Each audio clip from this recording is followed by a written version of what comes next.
Okay, Assalamualaikum warahmatullahi wabarakatuh dan selamat Hari Raya Aidilfitri. Tuan-tuan, kita dah melalui fasal PKP 3.0. Namun 3.0 ni memang kosong kerana tidak ada sebarang pengumuman daripada Yang Amat Berhormat Perdana Menteri kesayangan kita, Abah Kau, yang mengatakan bahawa bantuan ini akan diberikan untuk mereka-mereka yang dipaksa untuk duduk di rumah, tak keluar rumah, work from home, apa kejadah yang dibuat ni semua. Kita tunggu. Bila dia nak bagi bantuan BPR, bantuan prihatin rakyat.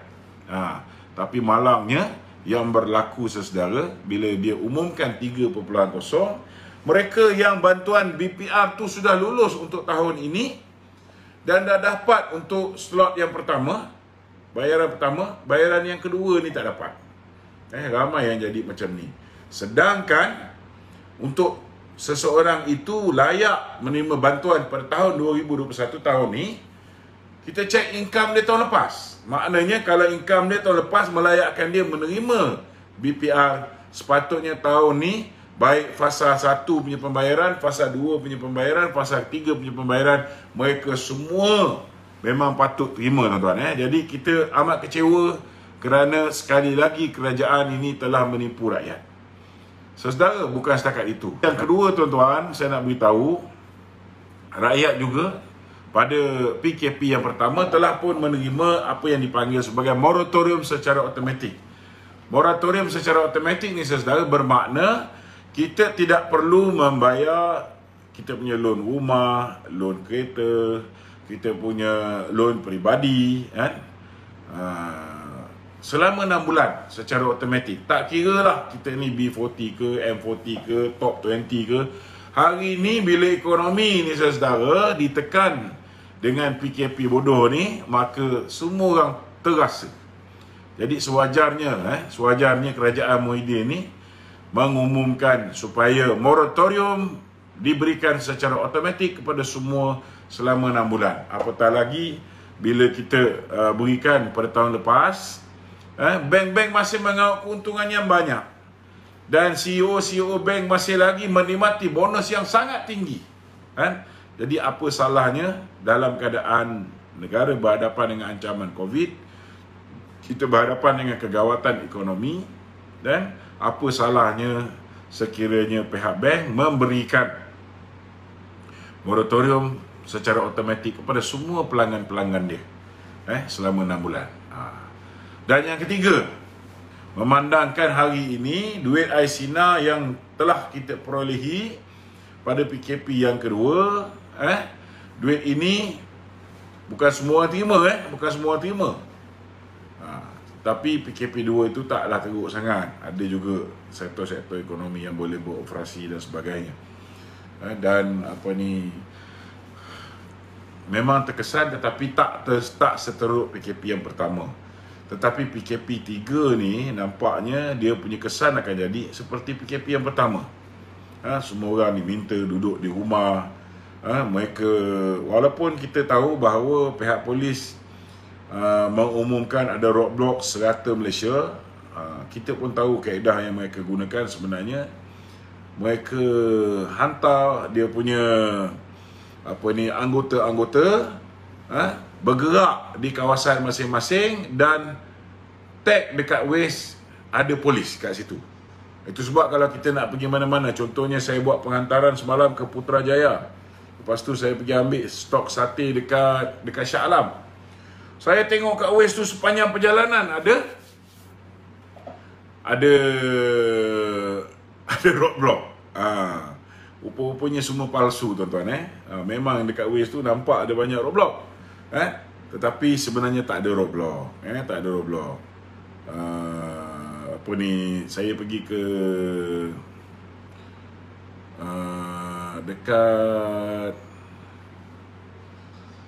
dekat Putrajaya ada satu roadblock saya nampak. Rata-rata tempat memang tak ada roadblock. Tak kisahlah, itu tak penting, Cuma yalah, kita hari ni pun ucap terima kasihlah pada pihak polis kerana tidak membuat terlalu banyak roadblock. mendengar arahan-arahan yang tak cerdik daripada Perdana Menteri yang tak cerdik ni, kan? Disebabkan itu kita tengok kurang kesesakan jalan raya. Betul. Alhamdulillah lah, kita ucap terima kasih kepada pasukan polis kerana tidak menyesakkan lalu lintas. Kalau dia buat banyak sangat roadblock ni, last kali kita nak hantar barang buat delivery dah lah, sekarang ni semua sekali secara online, orang takut nak keluar kan. Apa taknya takut kena, bukan takut dengan COVID, bukan tuan-tuan, sebenarnya takut kena denda. Dia orang ni semua takut kena denda.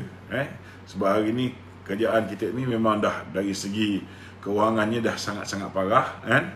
Jadi cara dia tak ada lain, rakyat direct investment, iaitu dengan mengenakan denda kepada rakyat. Yang itu yang menyebabkan rakyat ramai duduk rumah.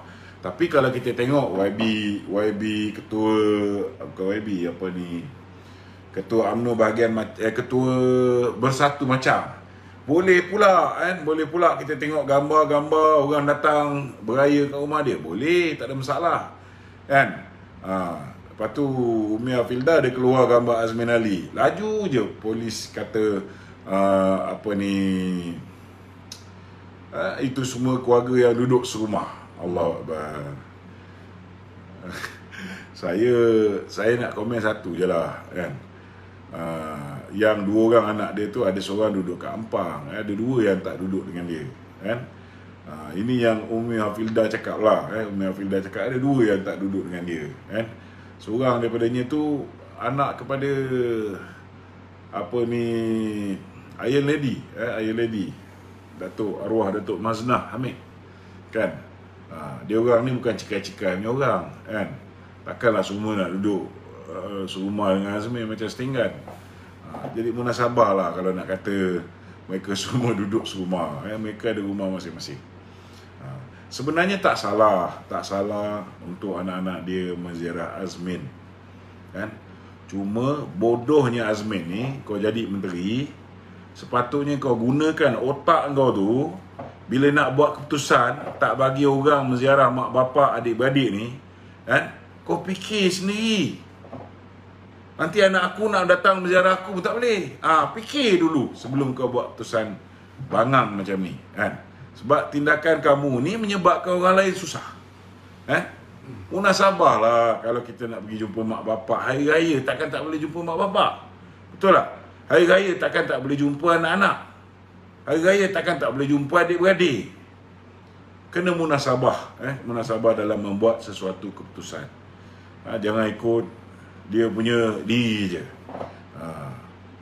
Sebenarnya yang patut dari awal lagi kamu semua fikir sebelum buat pilihan raya Sabah tu kan, fikir apa implikasi.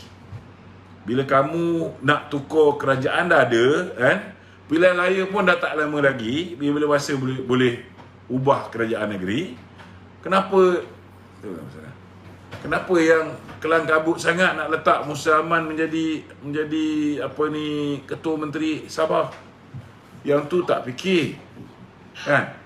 Yang itu yang sepatutnya mereka perlu fikir. Akibat daripada tak fikir yang itu, akhirnya wabak ini menular dengan lebih dahsyat. Dan akhirnya kita berhadapan dengan graf mereka yang positif COVID yang jauh lebih tinggi daripada biasa. Hari ini dah cecah 4,000 lebih kan. Betul tak betul itu belakang cerita. Bila tukar kerajaan nanti kita siasat sama ada betul ke tak betul angka tu kan. Tetapi apa yang penting hari ni, kita ada banyak kaedah cara untuk merawat diri sendiri di rumah. Yang kita nak tanya pada Azmin, kita nak tanya pada Muhyiddin, kita nak tanya kepada menteri-menteri yang hari ni di bawah kerajaan Muhyiddin Yassin ni kan. Kenapa tak ajar rakyat bagaimana cara nak menangani COVID ini? Sepatutnya education adalah satu perkara yang patut diutamakan hari ini. Selain daripada education, ialah well-being of the rakyat. Rakyat hari ini menderita. Kau suruh dia orang duduk kat rumah, tak boleh cari makan secara sempurna. Kau tutup semua sekali. Lepas tu kau kata sektor ekonomi semua dibuka. Kepala otak. Sektor ekonomi apa dibuka kalau orang tak boleh dine in kat kedai makan? Orang-orang yang tak dibenarkan keluar rumah, tak boleh naik lebih daripada 3 orang dalam satu kereta. Apa benda ni? Kalau dah naik 3 orang satu kereta, takkan ada orang ni keluar rumah tak makan? Takkan dia orang tak lapar tengah jalan? Last sekali, nak makan tak ada tempat nak makan. Last sekali, mereka ni pergi the mall, ramai mana pun boleh. Pergi bazar Ramadan tak boleh. Pergi kedai gerai-gerai tak boleh. Banyak yang ditutup. PDRM watching. I couldn't be bothered. Wash, no problem. No problem. Kita cakap benda yang benar. Dan bila bercakap benda yang benar, kita jangan sesekali gentar. Jangan takut. Dan hari ini saya nak ucap tahniah. Kalau saya buka TikTok ni tuan-tuan, saya buka Facebook ni, kita tengok ramai anak-anak muda sudah berani bersuara. Ramai anak-anak muda sudah mula mempertikaikan kerajaan bengap ni tuan-tuan. Kerajaan gagal. Ini satu petanda yang sangat baik. Dan ini juga tanda-tanda bahawa tak lama lagi dalam pilihan raya umum yang akan datang, PPBM ataupun Bersatu akan dikuburkan buat selama-lamanya. Apatah lagi, pengasas Bersatu hari ini akan membantu dalam usaha untuk menguburkan Bersatu. Ini berita baik. Okey, silakan. Okey, Datuk. Tahun 2020. Ini ada orang tanya, raja-raja sepatutnya memain peranan. Tuan-tuan, raja-raja Melayu ni memang nak main peranan. Tetapi mesyuarat pada 22 hari bulan Februari telah pun ditangguhkan. Jadi tak boleh salah raja-raja Melayu. Kita patutnya tanya dengan Baginda Duli Amang Mulia Seri Paduka Baginda Yang di-Pertuan Agong. Tuanku, kenapa tuanku menangguhkan sidang Majlis Raja-Raja pada 22 hari bulan Februari? Mungkin boleh share pada kami. Kalau rasa ini bukan keperluan untuk kami tahu, tak apalah. Cuma kita mengharap pada 30 hari bulan Jun, Majlis Raja-Raja akan terus bersidang. Kita mengharapkan. Tapi kalau ketika itu Baginda Yang di-Pertuan Agong membatalkan ataupun menangguhkan sekali lagi sidang Majlis Raja-Raja, Patik Pacal yang hina mengharapkan Baginda Tuanku Sultan-Sultan Raja-Raja Melayu ni buatlah sesuatu.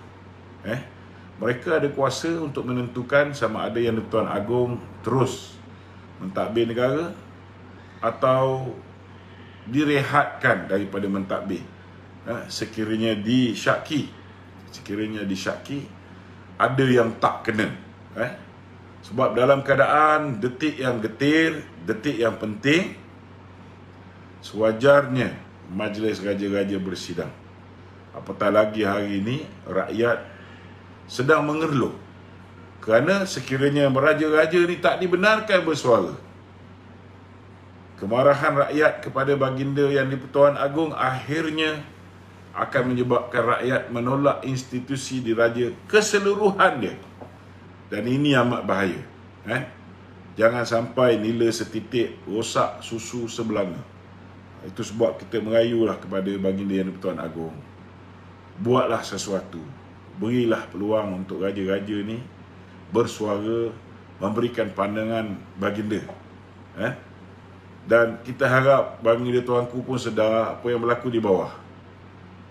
Kita tak nak, kita pun sedih bila mana raja-raja Melayu dihina, raja-raja Melayu diperkatakan dengan pelbagai kata-kata nista di dalam media sosial.